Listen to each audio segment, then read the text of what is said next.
Assalamualaikum warahmatullahi wabarakatuh. Berikut tugas praktikum promosi kesehatan edukasi ke keluarga terkait konsumsi gula dan garam seimbang. Edukasi dilakukan kepada ibu dan juga adik dari mahasiswa tersebut. Selamat menyaksikan. Mbak Ella, ini kan kemarin tanggal 18 April diperingati sebagai Hari Diabetes Nasional. Nah, itu kan angkanya mencapai tinggi banget tuh. Kenapa? Jadi penyakit diabetes itu kan termasuk golongan kategori penyakit yang dia itu tidak menular, tetapi dia itu kronis ya dalam jangka panjang dan dia memiliki dampak yang sangat buruk dan dampaknya itu sangat besar untuk kesehatannya kita. Penyakit diabetes itu banyak penyebabnya. Salah satunya itu bisa karena konsumsi gula yang berlebih, yang dimana menurut Permenkes nomor 30 tahun 2013 untuk konsumsi gula untuk perorangan sendiri di Indonesia itu hanya boleh sekitar 4 sendok makan per hari atau setara dengan 50 gram gitu. Kalau untuk konsumsi garam itu 1 sendok teh per hari atau setara dengan 5 gram garam gitu. Nah, kenapa sih kita itu penting banget gitu untuk untuk mengkonsumsi gula dan garam itu secara seimbang gitu. Pentingnya itu kenapa? Pertama itu karena kesehatan kita yang pastinya gitu. Nah, kemudian yang kedua, ketika kita itu kekurangan atau bahkan kelebihan gitu ya, tidak seimbang dalam mengkonsumsi gula dan juga garam, itu memiliki tadi efek kesehatan yang sangat buruk dan sangat berdampak pada tubuh kita gitu. Kalau kelebihan garam itu bisa menyebabkan apa? Kelebihan diabetes kalau untuk gula. Nah, kalau untuk yang kekurangan untuk kekurangan konsumsi gula itu bisa menyebabkan hipoglikemia atau bisa nanti berakibat kepada kayak penurunan konsentrasi, kemudian wajah pucat gitu. Nah, kalau untuk kelebihan garam, kalau untuk konsumsi garam sendiri kan tadi 1 sendok teh per hari ya, atau setara dengan 5 gram. Nah, itu nanti kalau kelebihan konsumsi garam itu dapat menyebabkan darah tinggi. Nah, sedangkan darah tinggi kan efeknya dia memiliki efek yang sangat dari darah tinggi itu bisa menyebabkan begitu banyak penyakit gitu. Nah, kalau untuk kekurangannya sendiri bisa menyebabkan penyakit gondok gitu. Umi biasanya kalau konsumsi untuk cara mengurangi konsumsi gula di rumah pribadi yang tidak menyediakan banyak gula di rumah ya. Dibatasi, misalnya waktu pengen bikin teh ya disediakan, nanti enggak ya tak sembunyikan.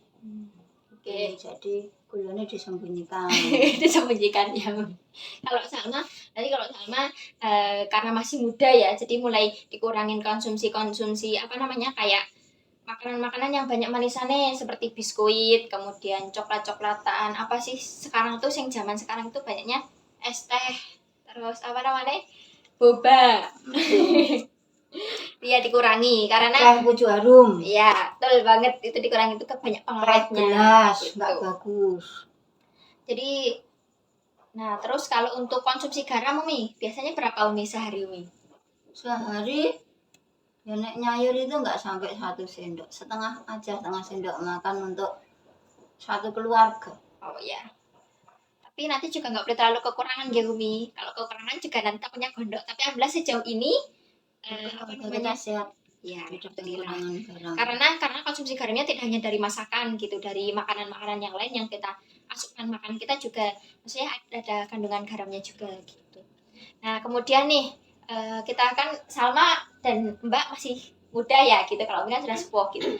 Alhamdulillah, gimana nih caranya kita sebagai anak muda, kemudian juga Umi yang mungkin sudah memasuki usia lansia ya Umi, itu untuk menjaga kesehatan gitu agar tadi untuk menjaga kesehatan agar konsumsi konsumsi gula dan garam kita itu seimbang. Itu pertama yang bisa dilakukan ya. Jadi biar garam dan gulanya kita tidak berlebih, itu pertama bisa dengan memperbanyak sayur dan buah.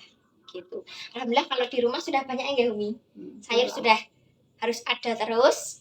Nah, kemudian kalau untuk gula ya tadi, kalau trik dari Umi itu disembunyikan, dan Umi itu memang betul-betul sangat apa ya, getol sekali kalau untuk mengingatkan konsumsi gula di rumah itu alhamdulillah sangat-sangat getol, jadi emang benar-benar tegas gitu. Nah, kemudian selain mengonsumsi sayur, nah buah di rumah juga alhamdulillah disediakan. Nah, kemudian selain untuk mengkonsumsi buah dan juga sayur itu bisa juga dengan memperbanyak aktivitas fisik gitu, seperti mungkin kita jalan-jalan, jadi nggak cuma tiduran terus, rebahan terus. Ya sama. Jadi mungkin bisa dengan sepeda santai, atau ya mungkin gampang lah jalan-jalan gitu. Kita mengerjakan pekerjaan rumah kan juga bagian dari aktivitas fisik ya, jadi nggak cuma tiduran, scrollan gitu. Nah, kemudian nanti yang ketiga itu bisa kita juga dengan mengurangi makanan-makanan yang memang banyak mengandung gula, tadi misal biskuit lah, atau kue-kue yang memang mengandung banyak gula dan juga garam, itu bisa dikurangi ya, tadi bisa dengan mengganti sayur dan juga buah. Dan yang terakhir itu bisa yaitu memperbanyak air putih, konsumsi air putih, karena air putih itu kan dapat mengencerkan darah ya, mengencerkan darah sehingga tidak lebih terkonsentrasi, jadi tidak menggumpal begitu. Nah, kemudian